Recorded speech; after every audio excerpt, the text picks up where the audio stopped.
規矩要嚟做乜嘅咧？規矩咪要嚟守咯。咁守嚟又做乜嘢咧？值得我哋咧自己要去祈禱反省，點解要做呢啲嘢？點解要守呢啲規矩？守嘅時候應該點咧？今日呢個耶穌行嘅奇蹟俾我哋可以反省兩樣嘢。第一，你守規矩係咪只係守好啲規矩？耶穌唔守規矩嘅，耶穌成日都出規嘅。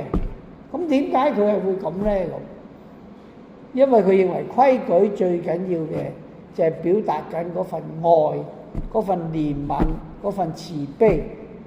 冇呢啲咁嘅所謂精神，守啲規矩係死嘅，冇用，守完都一樣，仲弊啲添。但係唔守又唔係喎，佢做完之後咧，又叫啲人翻去做翻法律或者規矩上要求要做嘅嘢，去滿全咗佢。所以佢又唔係唔守規矩，呢個就係智慧。耶穌嘅智慧教導我哋，使到我哋明白點樣去守規矩。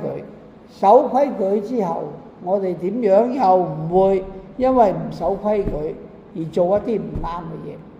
所以唔係只係賴病得到潔淨，而係耶穌對人嗰份嘅愛係超越咗我哋可以想像得到。